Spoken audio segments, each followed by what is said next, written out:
Well, thank you very much indeed for that welcome. It's a real privilege for me to be here and to be able to speak on this topic. Let's see if I can have the first pictures. There they are. So, I've been working as a paediatrician, particularly specialising in the care of newborn babies, for more than 20 years, as you heard, working in a big intensive care centre for newborn babies in the centre of London at University College London Hospital. And we care for babies, both those born at term who have very severe problems and require intensive care, but particularly premature babies going right down to the limits of viability. And we care for sometimes very tiny babies, and the very smallest babies are right at the limits of viability, which is at 22 or 23 weeks of gestation. And in fact, our centre in the centre of London has been one of the centres which has pioneered medical techniques to try and see whether it's possible to give babies born extremely premature a chance of life. As you know, when the Abortion Act first came was in 1967, 28 weeks was taken as the point at which the chances of survival were very small. So out of the normal 40 weeks of a 9-month pregnancy, 28 weeks was taken as the point at which survival was unlikely.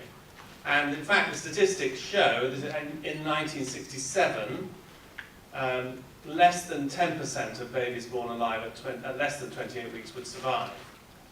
If you now take the same statistic and ask the same question, what percentage of babies born at less than 28 weeks would be able to survive?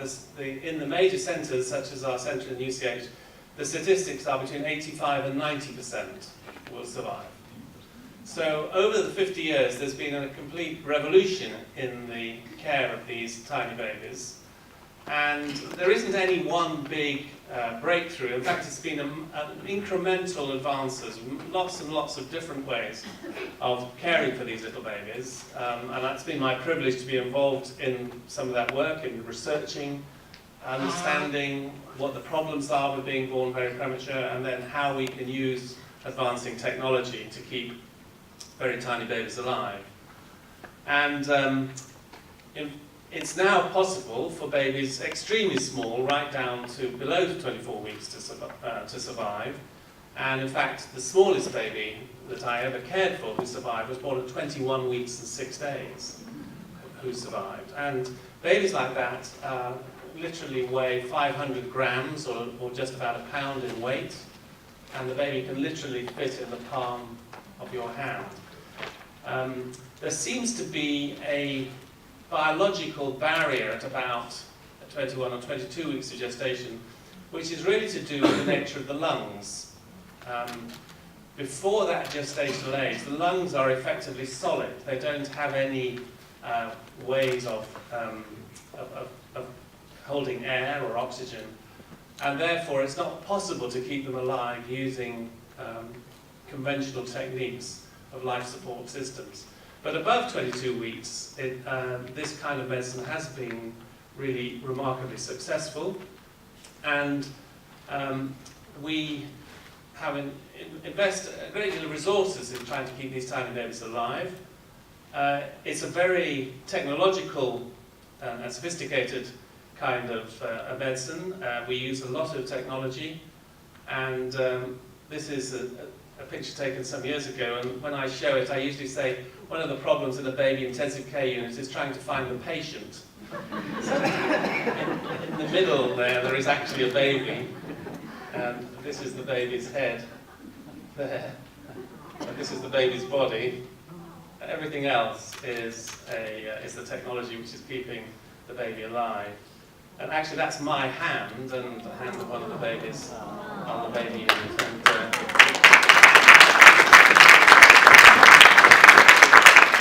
And it's a remarkable privileged to be able to care for some of these incredibly tiny, pathetic, vulnerable, and yet precious little beings. It's a very expensive, relatively expensive. It costs about £1,500 per baby per day to provide this level of care, and the total cost for ensuring that a very tiny baby survives could be as much as £50,000 or as much as £100,000, all paid for by the NHS, all free at the point of need. And we invest a lot of resources as a country into caring for these babies. The unit that I work at in London, or have worked at, has something like 20 specialist doctors, over 80 specialist nurses, and then a whole range of other professions, all dedicated to trying to give these babies the very best chance of survival. And there has been incremental and steady progress.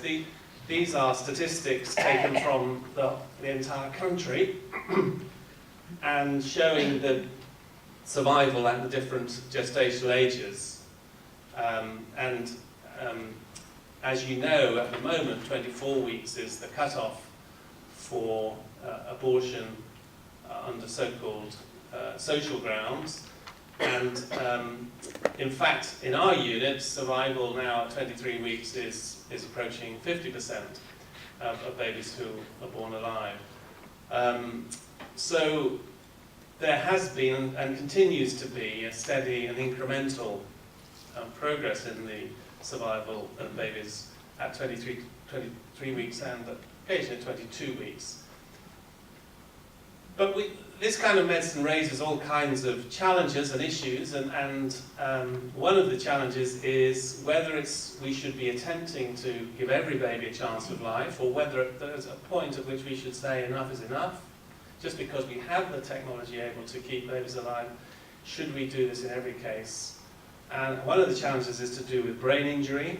These are MRI scans from a very premature baby showing bleeding in the centre of the brain. And so one of the problems I've wrestled with in my career is about the ethical dilemmas created by advances in technology. Because we're now able to predict with some accuracy what the likely consequences will be if we know that there has been bleeding or damage in the brain.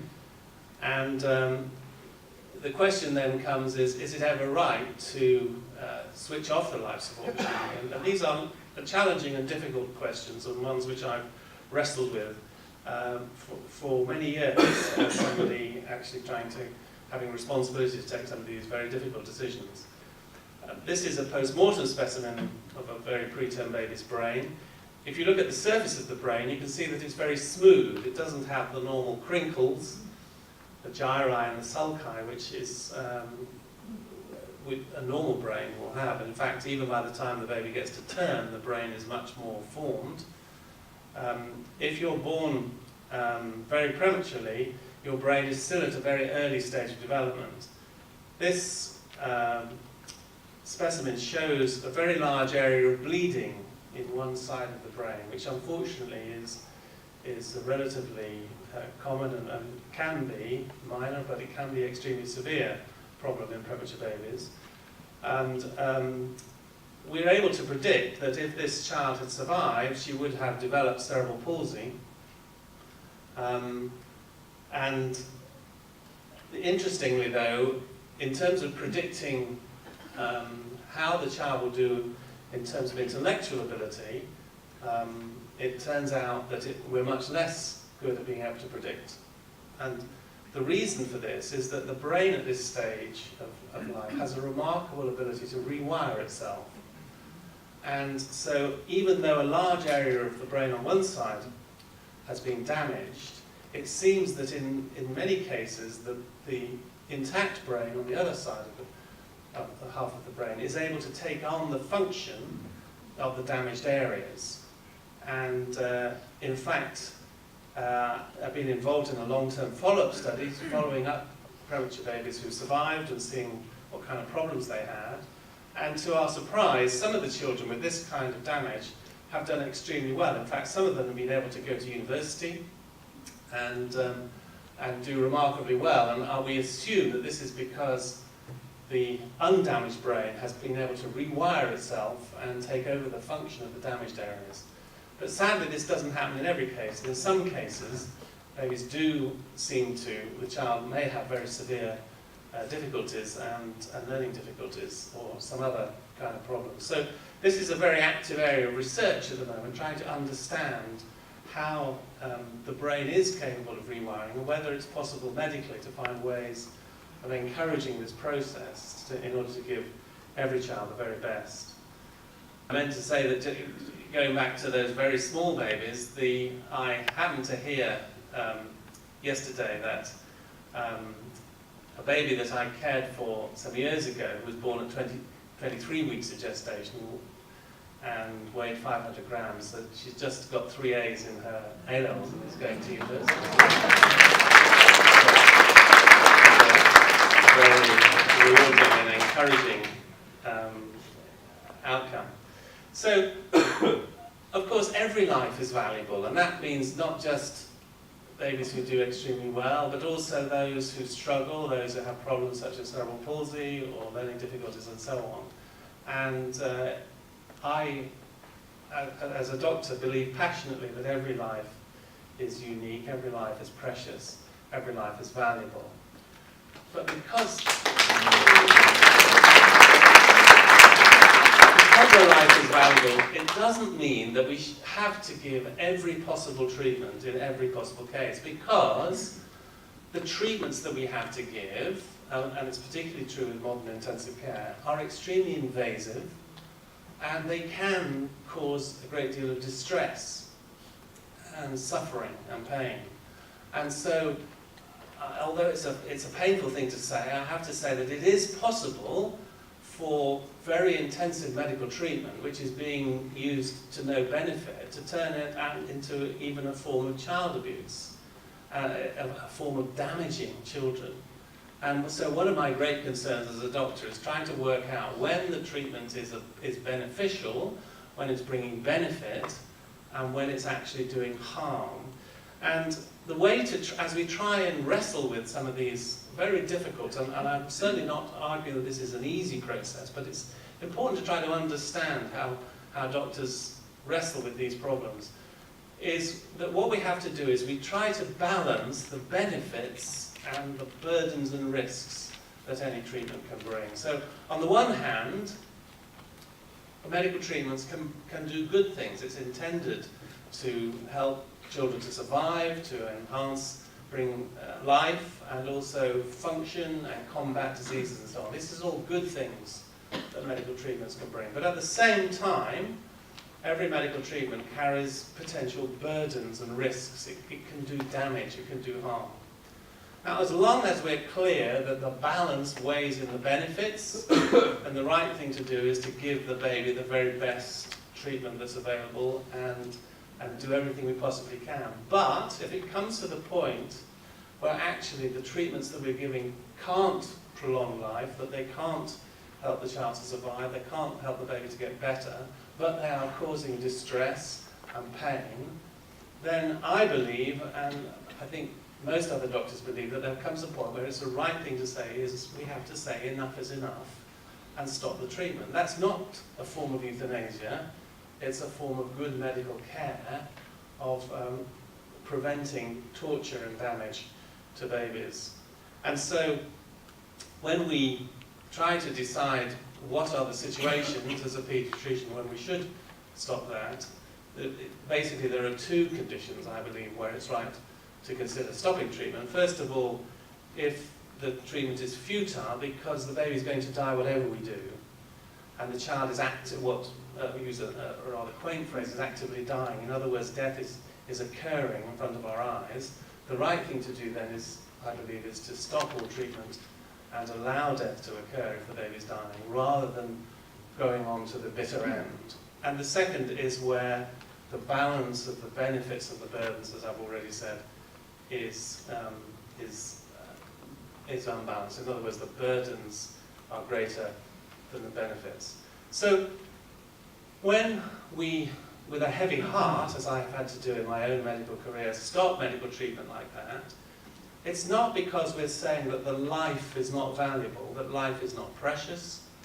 It's what we're saying is that the treatment that we're giving is not bringing benefit. So I think it's important to distinguish that. Sometimes doctors seem to speak as though they can work out whether a life is worth living or not. In my view, the role of the doctor is not to judge whether a life is worth living, but whether a treatment is worth giving. Now that's a very important distinction. Every life is valuable, but there are important treatment decisions which we have to make. Now, as you know, this particular dilemma has been catapulted into the public arena fairly recently with the case of Charlie Gard, who was a very sick baby with a very rare and extremely severe neuromuscular disorder, which meant that he was effectively completely paralyzed and with developing severe brain damage.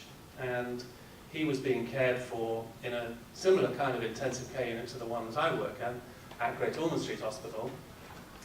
And the doctors had concluded that, going back to this balancing of the benefits and burdens, that however much they gave him intensive care, whatever treatments they gave, there was really no prospect that he could survive and that will get better, and that the evidence showed that he had very severe brain damage.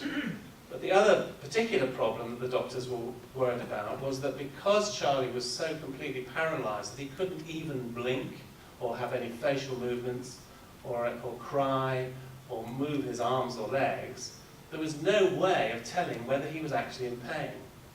That's one of the problems with these rare neuromuscular conditions, and therefore the worry was that he actually was suffering but had no way of telling us that he was in pain. And in those conditions, doctors are very concerned that they may be doing harm by continuing treatment. And so, as you know, the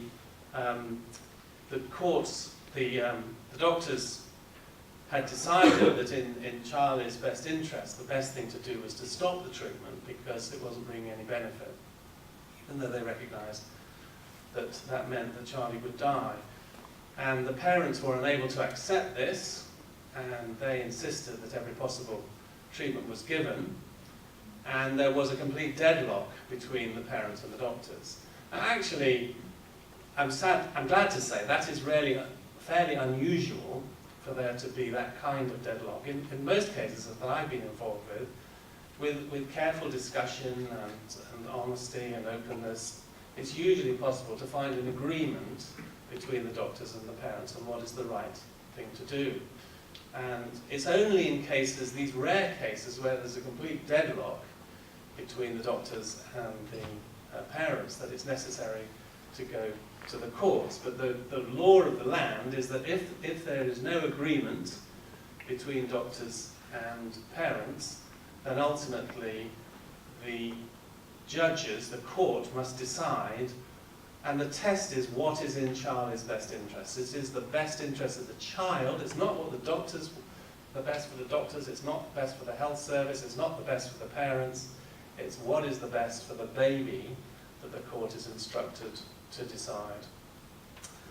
And as you know, the court decided, sadly, that in the end that it would be in Charlie's best interest for treatment to be stopped, and eventually that was what was decided, and the treatment was withdrawn.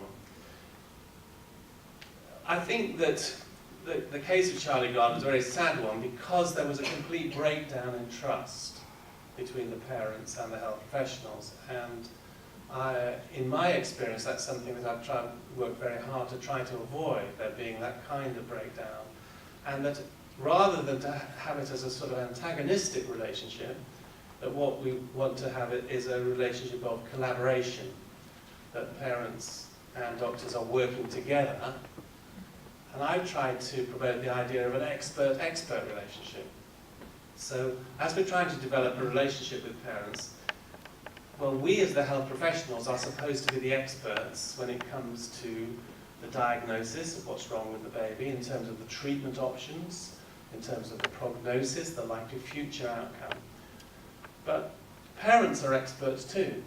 Parents are experts in terms of their own history, in terms of their own family background, in terms of their own concerns, in terms of their own beliefs and philosophy and religious beliefs and so on. And this relationship between parents and doctors works best when there is mutual respect, when we listen to one another, and when I ask parents to respect my expertise as a professional paediatrician, but at the same time I need to respect their expertise, their family background, their concerns, their philosophy and so on. And it's together, as we listen to one another, that we try to find a consensus, and we try to avoid the kind of breakdown that happened in Charlie Gard's sad case. But one of the things, and I often give this lecture to doctors and in medical students and so on, and one of the things I try to emphasize is that the expertise which we as professionals have to try to bring into the situation is not just technical competence, technical proficiency, but it should also include humanity and compassion, wisdom and ethical integrity. That's what we as health professionals have to try to bring and have tried to learn from our own experience. And as I have the privilege of training medical students and junior doctors, I want to try to encourage them. There is a tendency these days to think that to be a doctor is just about knowing a lot and having a lot of technical expertise, and for these other vital aspects of what it means to be a doctor and a health professional to be lost. But yet it's humanity and it's compassion. Is there any possibility that babies will be able to survive below 22 weeks? Well, at the moment, with using conventional technology, there doesn't seem to be much possibility, but amazingly, there is now discussion about developing an artificial womb, and this has already been tried out with premature lambs. The lamb on the left is the equivalent of a very premature baby and was then looked after in an artificial womb, and the lamb is the same lamb on the right, showing that it had grown and developed fairly normally. So this is still a long way away from medical, actually a realistic treatment, but it shows you that there is interest in the possibility of using technology to give these tiny little babies the very best chance of survival. So, on the one hand, as I've said, we live in a society and a culture that really believes that these tiny lives are precious, that believes it's worth spending £100,000 and having 100 highly trained health professionals all in a large intensive care unit in order to give these babies the very best chance of life. And yet, just one floor away in the same hospital is the fetal medicine unit, again, a very technological, sophisticated area, and here pregnant women from a wide area of London, the southeast, are referred if an abnormality of the baby, the fetus, is found. And here is using ultrasound to diagnose a fetal problem. Very commonly, this procedure, which is amniocentesis, when fluid is taken from around the baby, and this is analysed, and quite commonly, this particular chromosomal pattern, these are the chromosomes from an unborn baby. She's a little girl, and we know that because she has two X chromosomes here. Sorry, I've gone the wrong way. So down in the bottom right-hand corner, there are two X chromosomes, so she's a little girl. But then she's got this additional here, a third chromosome here. So instead of two 21 chromosomes, there are 3, and that means that she's going to develop Down syndrome. We can't know how severe it's going to be. It could be very severe, there could be life-threatening problems, it could be relatively mild. But we do know that she's going to have some problems, difficulties to live with because of Down syndrome. And in the UK, every time this is diagnosed before birth, the mother will be given the option of having an abortion at whatever stage of the pregnancy that this has been diagnosed. And as you probably know, tragically in the UK at the moment, the statistics are that about 92% of women would choose to have an abortion if Down syndrome was diagnosed. And also what's very disturbing and tragic is that because the amniocentesis procedure itself carries the risk of causing a miscarriage, you can calculate that for every baby who's diagnosed with Down syndrome, there's the risk that a healthy baby will die just as a result of the testing procedure. And this slide shows, the numbers are a bit small I'm afraid, but on the vertical axis is the total number of babies born each year, or the total number of diagnoses of Down syndrome. And the green line is the actual number of babies born with Down syndrome, and the red line is the total number who would have survived if abortion hadn't been carried out. So the gap between the green and the red lines is the babies who should be here but who have been aborted. And because because Down syndrome is related to maternal age, the risk of Down syndrome, because mothers are getting older, the total incidence of Down syndrome is going up. But because of the abortions, many of these babies are not living, and their lives are terminated in the womb. And as you probably know, there has been a campaign, particularly from people with Down syndrome themselves, don't screen us out. And the worry is that with advances in diagnosis of Down syndrome, that Down syndrome will become increasingly uncommon. But it's not just Down syndrome, there are many other conditions which cause problems, such as spina bifida, and many other fetal conditions which babies are being aborted. And because of the way the law operates, and this is something which outside those who work in the field is actually very little known in the general population, but it's actually legal for an abortion to be carried out at any stage in the pregnancy, all the way up until term, if there is a risk of a significant abnormality, or the baby will be significantly disabled. And therefore in my own hospital, in the fetal medicine unit, late abortions, or the medical term is feticide, is carried out on a regular basis at 26 weeks, 28 weeks, 30 weeks, 32 weeks, and so on.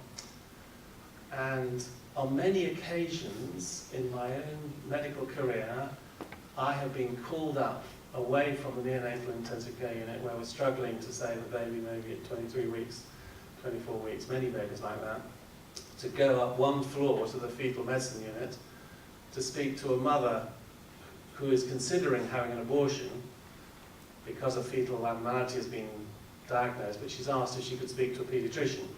And so I've gone up to talk to her about the condition and what the consequences would be for the child and what the options are that we have available. And the baby in her womb is considerably bigger and tougher and stronger than the ones that we're struggling to save one floor down.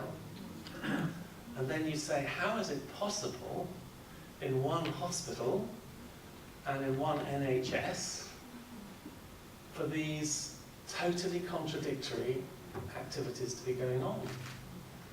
And it is a strange and a weird phenomenon that this is actually going on in our hospitals. But it reflects the fact that these are profoundly controversial and contested issues in our society. And one of the extraordinary things about modern society is that people seem to be able to have two contradictory ideas in their heads at the same time without noticing the contradiction. And I have frequently had that, so on the one hand, we get great support from the work we do with premature babies. Yes, it's incredibly important to give every baby a chance of life, and at the same time, people don't see the contradiction with the fact that at the same time we're destroying babies like this before they're born. Sometimes the contradiction does come home, and I can think of one medical student who told me, he said, actually, doing my attachment, and I spent a couple of months, he spent a couple of months on the intensive care unit, he said, this has completely changed my worldview.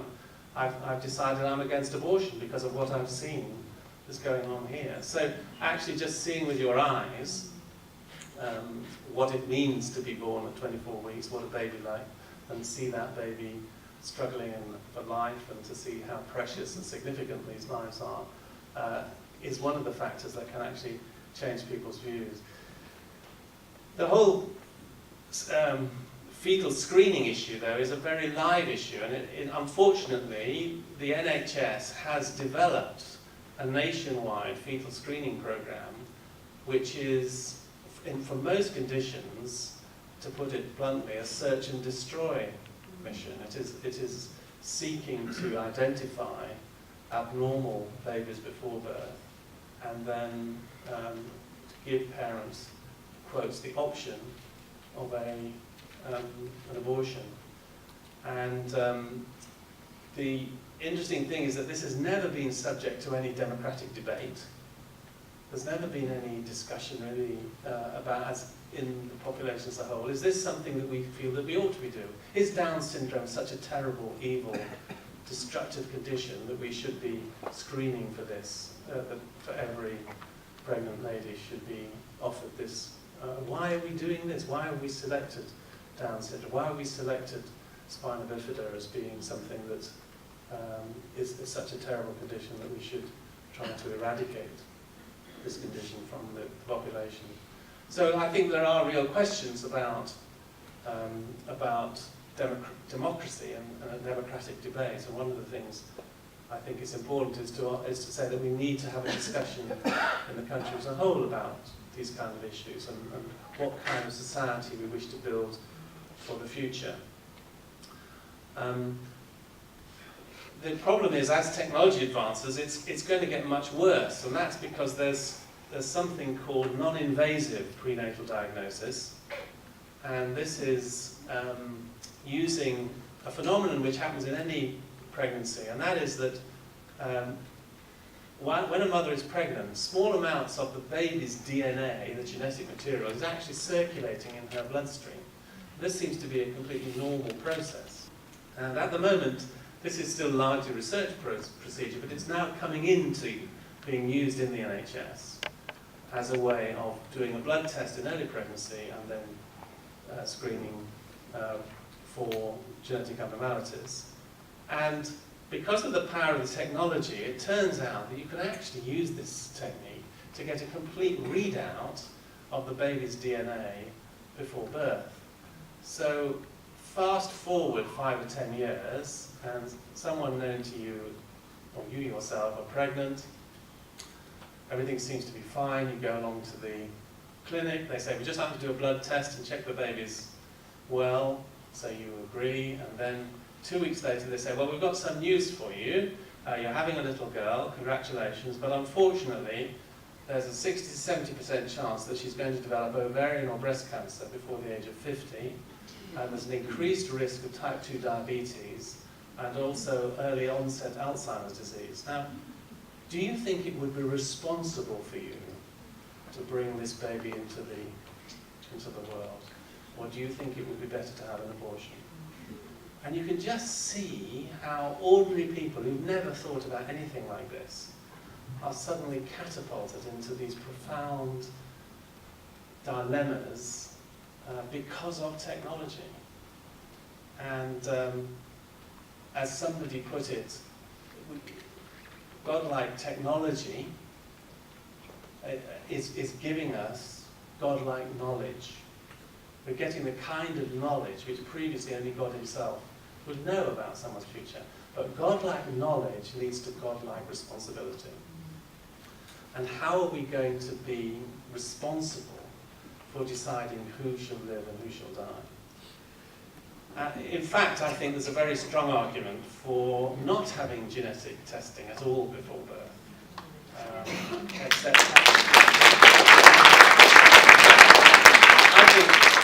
I personally think the way that God has designed it is that you meet your newborn baby as this wonderful little bundle, and they're just wonderful, and they're like a little stranger, and you don't know anything about them, and you just fall in love with them because they're so wonderful. And then over the next 18 years, you discover all the revolting and unpleasant genetic characteristics. But by that time, it's too late because you've fallen in love with them. And I think that's actually the way it was meant to be. The problem is that when you use genetic technology before birth, you learn a great deal about your child before you've met them. And that changes the whole relationship. So I quite often give lectures for medical students about medical ethics. It's quite interesting because I work at UCL, which is one of the, was set up as the country's first completely atheistic university, and set up on completely rationalistic principles. There's no theology department, there's no religious studies and so on. The whole thing is entirely a temple to reason. So, and yet they pay me to teach medical ethics, which and so one of the things I do when I'm teaching medical ethics is I show this slide and I say, this is what you look like. Top left, this is what you look like when you were born. This is what you look like at 28 weeks. This is what you look like at 18 weeks. This is what you look like at 6 weeks. This is what you look like at 3 weeks. This is what you look like at 3 days. That's exactly what you look like. As you go back in your own personal history, is there any point at which you can say, that is not me? And I don't think there is. At any stage, as you go back in your own personal history, you say, that is me, that's what I look like. And that is a way of helping people to understand the continuity of the fact that all of us are on a journey, and we all start in the same place, and we grow and develop. If you're a Christian believer, and I know that not everybody is, of course, a religious believer here, but many are, then I could tell you something even more bizarre and wonderful. Because that's what Jesus looked like. Isn't that in fact, if you know Luke's Gospel, you will know that wonderful little incident. I have to say I like Luke's Gospel because Luke was a physician and he's got Luke's eye for human detail and human instinct. And there's that wonderful incident where he gives a story of 2 pregnant women having a natter. Now I have to say, if I was writing a Gospel to prove that Jesus was the Christ, I'm not sure I would put in an incident with 2 pregnant women having a natter. But Luke, in his wisdom, saw there was something very profound. You know the story. Mary has just received the news from the angel, and Mary takes a deep breath and she says, I am the bondslave of the Lord, let it be to me as you have said. And then she runs to visit her cousin, Elizabeth, who is also pregnant. And as she goes running into the room, crying Elizabeth's name, Elizabeth is filled with the Holy Spirit, and Elizabeth says, blessed are you, Mary, and blessed is the fruit of your womb. And how should it be that the mother of my Lord has come to me? At the sound of your greeting, the baby in my womb leapt for joy. And as the story goes on, the baby in her womb is John the Baptist. And I think Luke saw that story. He saw some little cameo because Luke is leaping for joy at the presence of Jesus in the same way as the lame man is going to leap for joy 30 years later. Isn't that wonderful? And what's more, you can work out roughly where they are. So here is John the Baptist is about 28 weeks gestation, and he's there, he's leaping for joy. And where is my Lord? Remember? She says, the mother of my Lord. Well, this is my Lord. He's about 3 weeks. And he's about that size. And yet, Elizabeth, filled with the Holy Spirit, calls him my Lord. That is the wonder and the astonishment of the doctrine of the Incarnation. If you're a Christian, I think like me, you're sometimes so familiar with the Christmas story that we've lost how utterly scandalous and mysterious and wonderful it is. And interestingly, you know, advances in ultrasound have meant that many people can share something of the same wonder. And, you know, when I started as a paediatrician, every baby had a photo album, and it started on the first day when the baby was born. And there was usually a grainy Polaroid picture from all those years ago when Polaroids were still around. Now, every baby has a photo album, and it starts with the first ultrasound scan. That's you. That's what you look like. I remember we saw you. And so it's interesting that ultrasound is actually allowing people to see the reality of what happens before birth. And I was very struck by this picture which I came across on the internet. So this little blob down here is 5 millimeters. So if you think what 5 millimeters looks like between your fingers, and yet what love sees is, we're expecting a baby. So, interestingly, ultrasound is actually helping by telling the story, by showing the reality. I just want to close by just talking about caring for dying babies, and those including babies with fetal abnormalities, because it's very important, whenever we say that something is wrong, it's very important not to stop there, but to go on and say, and here is a better way. Here is a positive way. Here is a positive story. And I want to just tell you the positive story about caring for babies with fetal abnormalities. So when we withdraw intensive support, we don't stop caring. We carry on caring, and we care even for dying babies. And it's interesting, over the more than 20 years that I've worked as a paediatrician, I must have cared for many thousands of babies over those years. And to be honest, most of them blur. But the ones that stand out in my memory, looking back now, are actually the dying babies. Because it was a great privilege for me to be able to be there and to try to show love and compassion and care for babies who were dying and that we couldn't keep alive. And so every dying baby deserves these 3 things. They deserve food and fluids, they deserve analgesia, that's pain relief, and symptom control, and they deserve TLC, tender loving care. And for a baby that means cuddles, neonatal unit, and we then put very long tubings on the life support equipment so that we could get the baby onto the bed, we could keep the baby alive, and then we shut the door and we left them alone, and they had a night cuddling their baby on the bed. And in the morning, we all agreed that the right thing to do was to take away the life support machine, and the baby died peacefully in the father's arms. And I met the father some years later, and he said, you know, I still remember that night. That was one of the most precious things. So the thing is, we can't make every baby better, but we can care and love every baby, and we can make precious, even a life that it only lives hours or days or even minutes, is still something that's amazingly precious and valuable.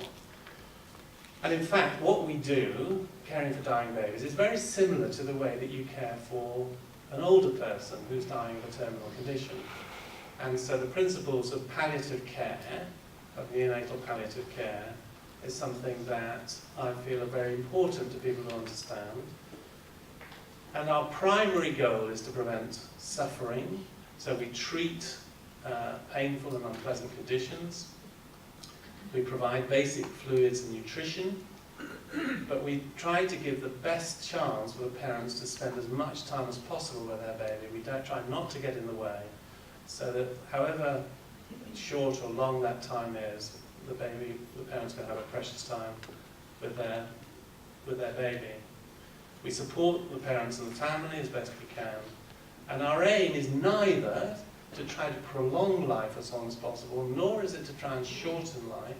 What we do is we allow death to occur naturally, while we focus on getting the very best care for however long that child has.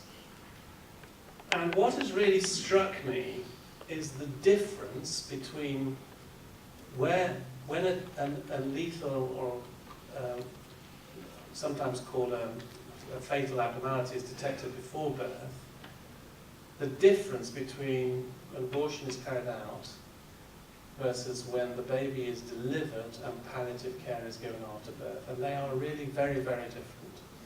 So when an abortion is carried out, the instinct of the parents is above all for secrecy. Keep it quiet. Don't let anybody know. There's often a great deal of ambivalence. Parents worry, am I doing the right thing? Am I being selfish by having an abortion? Sadly, very often, obstetricians or fetal medicine specialists put on a lot of emotional pressure onto vulnerable women to have an abortion. And they imply that the woman is being selfish if she continues the pregnancy, or sometimes they imply that she's risking her own health or her future fertility by continuing the pregnancy. All of which is actually not true, virtually never true, and yet, for whatever reason, obstetricians often seem to have put a lot of covert emotional pressure on women to have an abortion. So if the abortion is carried out, there is often a great deal of secrecy. People don't tell other people. They say just, you know, how come you were pregnant last week and you're not pregnant this week? Well, I can't talk about it. Don't, you know, let's change the subject. There's a whole conspiracy of silence. Nobody knows about it. And yet, often the parents, both mother and father, if they're involved, often have flashbacks. They have terrible, often psychological trauma, which can go on for months and years, and flashbacks, including the father, who's often been involved when the procedure was carried out and so on. You compare that with what happens if they decide to continue the pregnancy. At the moment the baby is born, it's a public event. Everybody knows. And so the extended family are there,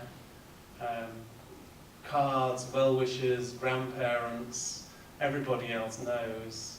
Even if the baby only lives for a few hours, the baby is now part of the social network. There's a memorial service or a funeral of some kind. And yes, there are going to be tough times, there's going to be grieving and bereavement and all the rest, and yet it's now part of the social, there's a social support mechanism. And also, in my experience, the grieving is a clean grieving. It doesn't have that ambivalence about, did I do the right thing or not? The mother and the father know that they did the best for their baby, but that nothing could be done to keep the baby alive.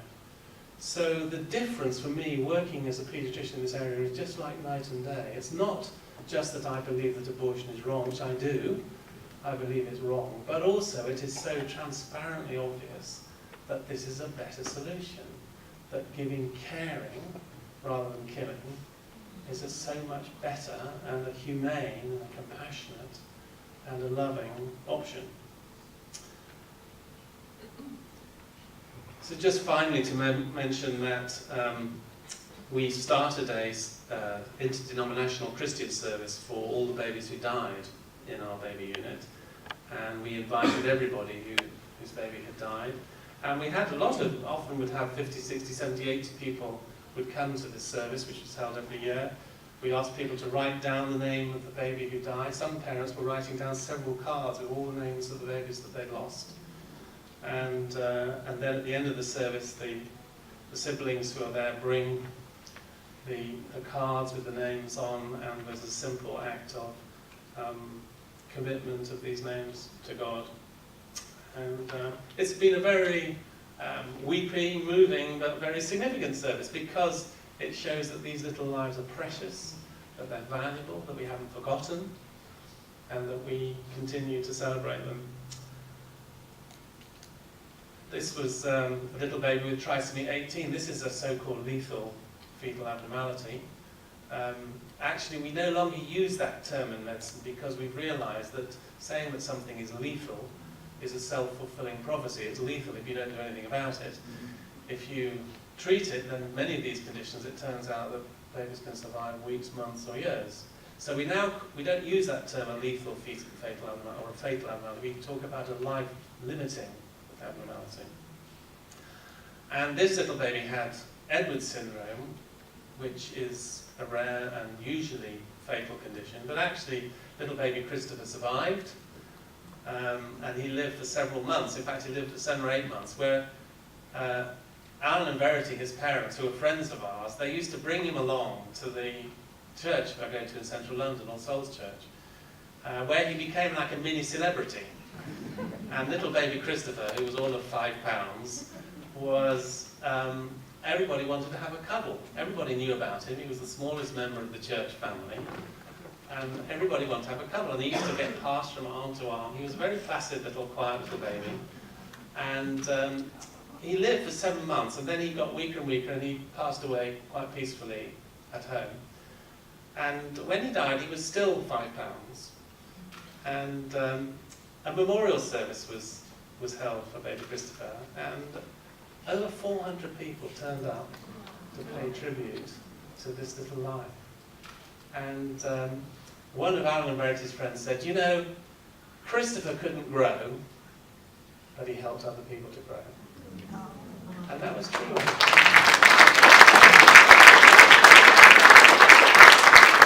So even a tiny, pathetic life like that can have a huge impact on people.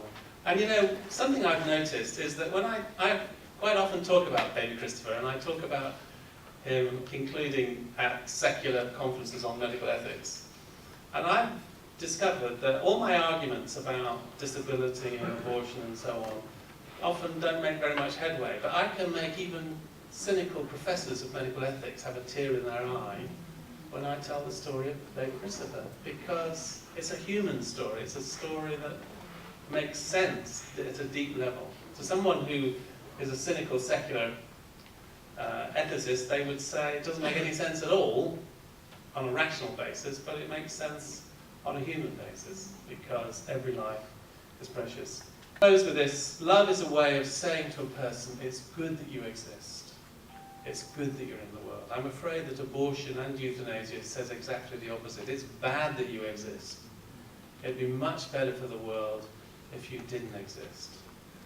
But love always says, it's good that you exist. It's good that you're in the world.